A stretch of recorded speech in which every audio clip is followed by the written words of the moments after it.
Bonjour à tous, bonjour à toutes. Aujourd'hui, j'aimerais parler du problème de l'universel chez Édouard Glissant et le mettre en relation avec la notion de tout monde qu'il a inventé. Si l'on regarde le problème de l'universel, ce qui est frappant, c'est que chaque tribu, chaque ethnie, même chaque individu se croit porteur des valeurs universelles de l'humanité. Je vous donne un exemple, par exemple, les Indiens nord-américains. Si l'on regarde le nom qu'ils donnent à leur tribu, ça veut dire souvent les gens, les hommes, nous, etc. Ce qui pose une question, ok, je suis l'homme, j'appartiens à la tribu des hommes, à quoi appartiennent les autres, n'est-ce pas? Ils sont donc en dehors de l'humanité. C'est ce qu'il faut conclure de ces nominations. Euh, Évidemment, c'est en Europe que cette notion d'universel a pris sa plus grande extension dès les Grecs et dès les Romains. Et il faut donc repasser l'Atlantique et examiner comment les Grecs pensaient l'universel et comment les Romains aussi le pensaient. Les Grecs ont un mot très très intéressant pour dire l'universel, c'est katholikos, qui veut dire du point de vue de l'un. Donc l'unité et l'universel ont partie liés dans leur pensée. Chez les Romains, c'est exactement le contraire. Universum, l'universel, c'est le mot qui est à l'origine du nôtre. Ça veut dire un vers quelque chose, vers supposément une totalité, c'est-à-dire un mouvement inverse. Chez les Grecs, on part du point de vue de l'un, et chez les Romains, l'un va vers quelque chose, vers le un, vers le tout.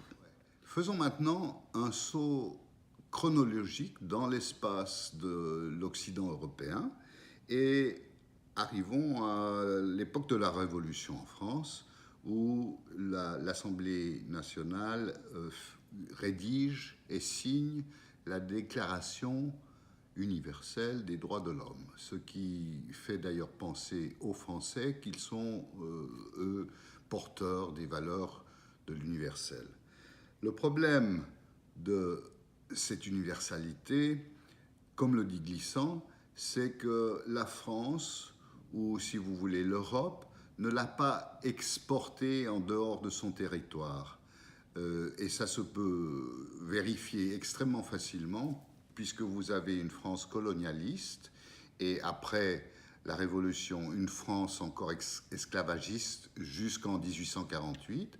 Eh bien, ces valeurs apparemment universelles, eh bien, ne le sont pas, puisqu'elles ne sont pas appliquées à l'ensemble des populations qui vivent sur un territoire français ou colonisé par la France. Je vais faire encore un saut rétrospectif, cette fois-ci, dans l'espace européen, pour examiner le problème que pose à l'homme moderne l'émergence de la science moderne dans cet espace de l'Europe. Cette science, on pourrait la croire universelle, puisqu'au fond, quiconque veut la pratiquer, quiconque veut l'explorer, doit se soumettre à des principes qui ne varient pas: l'exploration mathématisable, la vérification empirique, et peu importe ici la couleur de la peau, l'origine ethnique, l'appartenance à telle ou telle tribu, on pourrait dire à ce moment-là, la science moderne est universelle. Mais ça n'est pas le cas. Comme le dit Lacan, la science abolit le sujet. Et si vous y réfléchissez, vous voyez tout de suite que c'est juste, dans le sens où la science ne fait pas de l'homme, de ses aspirations, de ses désirs, de son art, de sa poésie, de sa littérature, un objet d'étude. Et aussi, peu importe les désirs ou les pulsions ou les fantasmes de l'individu qui fait de la science, c'est tout à fait écarté du champ de l'analyse scientifique ou galiléenne. Donc, vous voyez que cette science, qui est universelle dans son propre champ, en fait, abute à une limite extrêmement ferme et extrêmement importante, qui est celle tout simplement de l'humain et de ce qu'on pourrait appeler les humanités. Donc, elle a des limites, elle ne peut pas être totalitaire, elle ne peut pas être totalisante. Comme le dit Lacan encore une fois, il n'y a pas de tout, car rien n'est tout, n'est-ce pas? Et au fond, par là même, il décrit la condition de l'homme moderne, je dirais en gros occidental, mais ça, ce problème s'étend à toute la Terre, en fait. C'est la condition d'un homme qui est divisé en deux sphères qui ne peuvent s'ajuster, celle de ses émois, celle de ses aspirations, celle de ce qui le fait vraiment humain, et la sphère scientifique qui le met dans le corset de ses propres règles. Donc, ce qui est intéressant, c'est que malgré ces évidences que Glissant connaissait, il était au courant, il le savait, il propose quand même une totalité. Et il propose une totalité, c'est-à-dire que, on pourrait dire ici par assimilation, il propose un universel.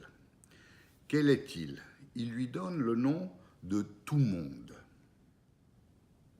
En quoi cette totalité peut-elle exister en dépit des divisions de l'homme moderne, de la division fondamentale de l'humanité entre la sphère scientifique et la sphère, disons, artistique ou désirante? Qu'est-ce que c'est que le tout-monde? Essayons de le définir dans un esprit glissantien. C'est tout l'espace, c'est toutes les choses du monde, c'est toute l'histoire du monde, non seulement celle où l'homme apparaît, mais la géologie, la formation de la Terre, etc. C'est-à-dire vraiment une notion qui recouvre tout l'universel. On dira tout de suite, mais c'est pas possible. Tout ceci relève de savoirs complètement différents, qui n'ont absolument pas les mêmes critères, qui n'ont absolument pas les mêmes objets, qui n'ont absolument pas les mêmes objets. Comment faire un universel et une totalité avec des choses qui sont tellement disparates? Évidemment, aux yeux d'un scientifique ou aux yeux d'un homme moderne, cette totalité est complètement impensable. Mais Glissant lui donne un champ d'action qui est extrêmement spécifique et qui est extrêmement pertinent et où la notion de tout monde marche. Alors, ce champ, Glissant le baptise imaginaire, il le dit poétique, il le dit en ces termes poétrie, un ancien mot qu'il a fait revivre, qu'il croit avoir emprunté à l'anglais, mais qui était déjà bien présent en ancien français. C'est-à-dire que, en fait, le tout monde, c'est une poétique.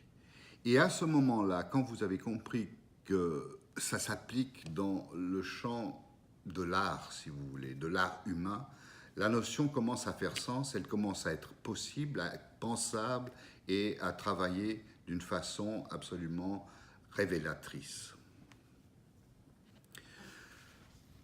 On pourrait objecter à Glissant, mais en quoi votre universel ou votre totalité diffère de tout ce que vous avez appelé comme leurre? Il dit l'universel est un leurre, ou il dit aussi l'universel n'a pas de langue, c'est-à-dire qu'il change de couleur à chaque langue et que les langues font des limites constituent des limites à l'universel.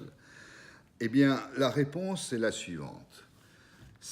La totalité glissantienne, l'universel glissantien, il est toujours ouvert. Il ne se clôt pas.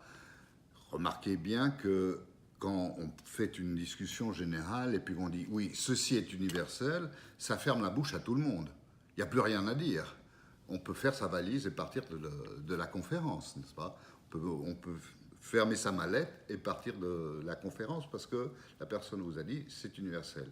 Y a-t-il discussion? Non, elle n'est pas possible.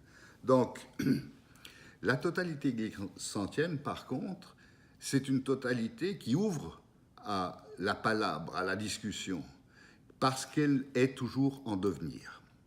Il a ces deux mots pour décrire le futur humain, imprédictible, imprévisible, c'est-à-dire ce que l'on ne peut pas dire, ce que l'on ne peut pas voir, et ce qui fait que la totalité reste infiniment ouverte sur un devenir que, effectivement, nous ne connaissons pas.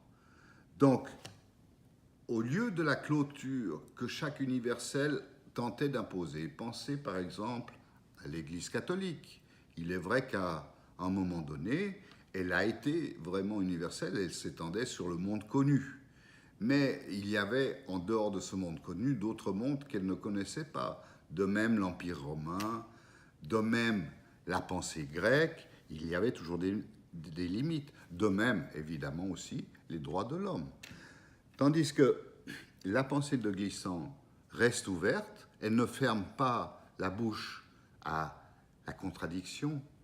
Il y a une dialectique du devenir. Elle ne ferme pas le débat, mais au contraire, elle l'ouvre. Cette totalité est donc dynamique.